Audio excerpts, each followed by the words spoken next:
ঝাউডাঙ্গা গ্রামের পাশে সুন্দর একটি বন ছিল। সে বনে নানা ধরনের পাখিরা বেশ সুখের দিন কাটাচ্ছিল। সে বনে বাসা বানিয়েছিল টোনা আর টুনি। তারা ছিল অনেক গরিব। টোনারা গরিব থাকা সত্ত্বেও দুজন দুজনের প্রতি অনেক ভালোবাসা ছিল। একদিন টোনা বাইরে থেকে সামান্য খাবার নিয়ে আসে। গিন্নি, ও গিন্নি, কোথায় তুমি? তাড়াতাড়ি এদিকে আসো, আমি খাবার নিয়ে এসেছি। এসো, তাড়াতাড়ি খাবারগুলো খেয়ে নিব। কি হলো? কি হয়েছে? ডাকছো কেন গো?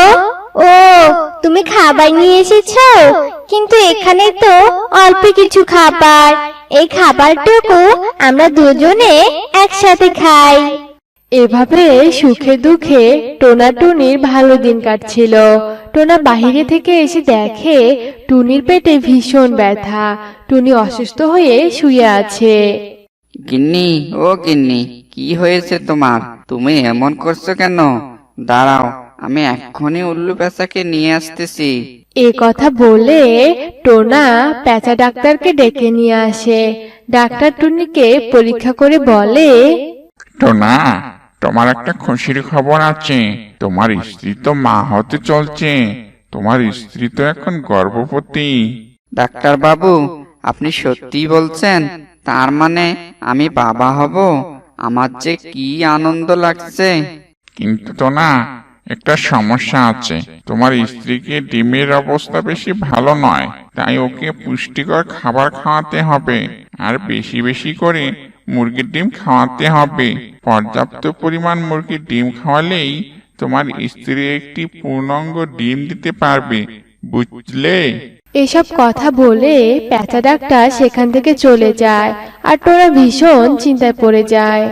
হ্যাঁ গো টোনা, আমি মা হব শুনে তুমি খুশি হওনি? তবে তোমায় এত চিন্তিত দেখাচ্ছে কেন? না গো গিন্নি, আমি খুব খুশি হয়েছি। কিন্তু ডাক্তারের কথাগুলো তো ফেলে দেওয়া যায় না, তাই না? একে তো আমরা দুই বেলা কোনো রকম খেয়েই দিন কাটাচ্ছি। তারপর আবার আমি তোমাকে ভালো মন্দ খাওয়াবো কি করে? বাজারে তো ডিমের অনেক দাম, তোমাকে আবার মুরগির ডিম খাওয়াতে হবে। গিন্নি, আমি কিছুই বুঝতে পারছি না, কি করে যে মুরগির ডিম কিনে আনবো। এরপর বেশ কিছুদিন কেটে যায়। আর টোনাও টুনিকে মুরগি ডিম খাওয়ানোর জন্য অনেক পরিশ্রম করে। কিন্তু তারপরও টুনিকে মুরগি ডিম খাওয়াতে পারে না। গিন্নি, আমি তোমার এক হতভাগা স্বামী। আমি যে তোমার এই সময় একটু ভালো মন্দ খাওয়াবো তাও পাচ্ছি না। আমি খাবারের খোঁজে বাইরে যাচ্ছি, সাবধানে থেকো কেমন? এ কথা বলে টোনা চলে যায়। কিন্তু হঠাৎ বনে অনেক ঝড় শুরু হয়। আর টোনার মাথায় একটা গাছের ডাল ভেঙে পড়ে। আর গাছের ডাল ভেঙে পড়াতে টোনা কাকড়াতে কাকড়াতে সেখানে মারা যায়। টোনার মৃত্যুর কথা শুনে টুনি সেখানে ছুটে আসে আর টোনাকে জড়িয়ে ধরে অনেক কান্না করে। হায় সৃষ্টিকর্তা, এ আমার কি সর্বনাশ হয়ে গেল! আমার এই অবস্থা, তুমি আমাকে একা করে চলে গেলে। এখন আমার কি হবে? আমি একা কি করে থাকবো? কেঁদো না টুনি দিদি, সবাই তো আর চিরদিন বেঁচে থাকে না বলো। আর তোমার এমন অবস্থায় কান্নাকাটি করা একদম ভালো নয় গো। এখন বরং তোমার স্বামীর সৎকারের ব্যবস্থা করো। এরপর টুনি স্বামী সৎকার করায়।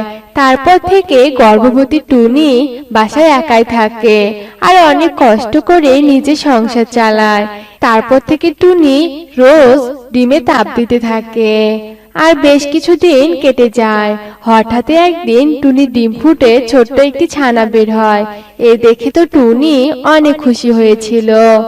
ও মা, আমার ছানা বেরিয়েছে, আজ আমার খুব খুশি লাগছে। কিন্তু তার এই খুশি আর বেশিক্ষণ থাকে না। কারণ ছানাটি ভীষণ দুর্বল ছিল, ভালো করে দাঁড়াতেও পারছিল না আর চোখও খুলতে পারছিল না। হায় সৃষ্টিকর্তা, এ কোন পাপে শাস্তি দিচ্ছ?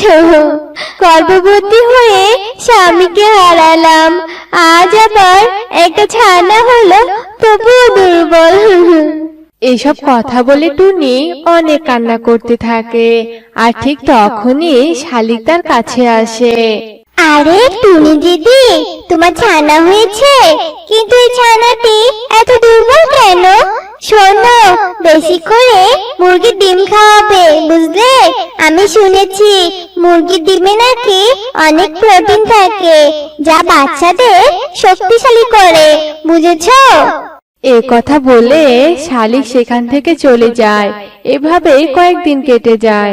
একদিন টুনি পিঠে তার ছানাকে নিয়ে আর হাতে কিছু খাবার নিয়ে বাড়ি ফিরছিল। হঠাৎ এক বৃদ্ধা ঈগলের সাথে টুনি দেখা হয়। ক্ষুধার জ্বালাতে আর সহ্য করতে পারছি না, আমাকেও একটু খাবার দাও। না খেয়ে এবার বুঝি আমাকে মরতেই হবে। আরে ঠাকুমা, এভাবে আর কাঁদবেন না। আপনার খুব খিদে পেয়েছে, তাই না? এই নিন, এখানে সামান্য কিছু খাবার আছে, খেয়ে নিন আপনি। এরপর ঈগল গপ গপ করে সেই খাবারগুলো খায় আর খাবার শেষ করে টুনিকে বলে, তুই খুব ভালো রে মা, আমি তোর ব্যবহারে খুব খুশি হয়েছি। কিন্তু তোর ছানাকে এভাবে পিঠে নিয়ে ঘুরছিস কেন মা? তোর কি হয়েছে? এরপর টুনি ওর সব দুঃখের কথা ঈগলকে খুলে বলে। আর এসব কথা শুনতে শুনতে হঠাৎ ঈগল তান্ত্রিকে পরিণত হয়। আর এসব দেখে তো টুনি ভীষণ ভয় পেয়ে যায়। ভয় পেও না, আমি হলাম এক তান্ত্রিক। আমি সাধারণ পাখির বেশ ধরে কে ভালো কে খারাপ তার পরীক্ষা করি। তুমি আমার পরীক্ষায় পাশ করেছো, তাই আমি তোমাকে সাহায্য করব। এই বলে ঈগল জাদুকাঠি নাড়াতেই ঈগল, টুনি আর টুনি ছানা সেখান থেকে অদৃশ্য হয়ে জাদুর নগরে চলে যায়। তান্ত্রিক বাবা, এ আমরা কোথায় এলাম? এত সুন্দর জায়গা, এ তো আমি আগে কখনো দেখিনি। আর এখানে চারপাশে এত ডিমের গাছ কেন? এখানে কি তবে ডিম চাষ হয়? এটা হলো এক জাদুর নগরী। এখানে আশেপাশে অনেক ডিম চাষ হয়। আর তুই এখান থেকে যতগুলো ডিম খাওয়াতে পারবি, আর তুইও এখান থেকে ডিম খাইতে পারবি। আর এখান থেকে যাওয়ার সময় একটি ডিম নিয়ে তুই তোর বাড়িতে লাগাবি, আর সেখান থেকে ডিমের গাছ হবে আর অনেক ডিম ধরবে। এরপর টুনি আর তার ছানা ডিম খেতে শুরু করে দেয়। আর ওই ডিম খেতে টুনির ছানা একদম সুস্থ হয়ে যায় আর দাঁড়াতেও পারে। এরপর টুনি সেখান থেকে একটা ডিম নিয়ে বাড়িতে চলে আসে আর সে ডিমটি রোপণ করে। আর সঙ্গে সঙ্গে সেখান থেকে একটা বড় ডিমের গাছ হয় আর সেই ডিমের গাছে অনেকগুলো ডিম ধরে। এ দেখে তো টুনি আর টুনির ছোট ছানা অনেক খুশি হয়। এরপর থেকে টুনি সে ডিম বাজারে বিক্রি করে অনেক টাকা রোজগার করে। তারপর থেকে টুনি তার ছানাকে নিয়ে সুখে দিন কাটাতে থাকে।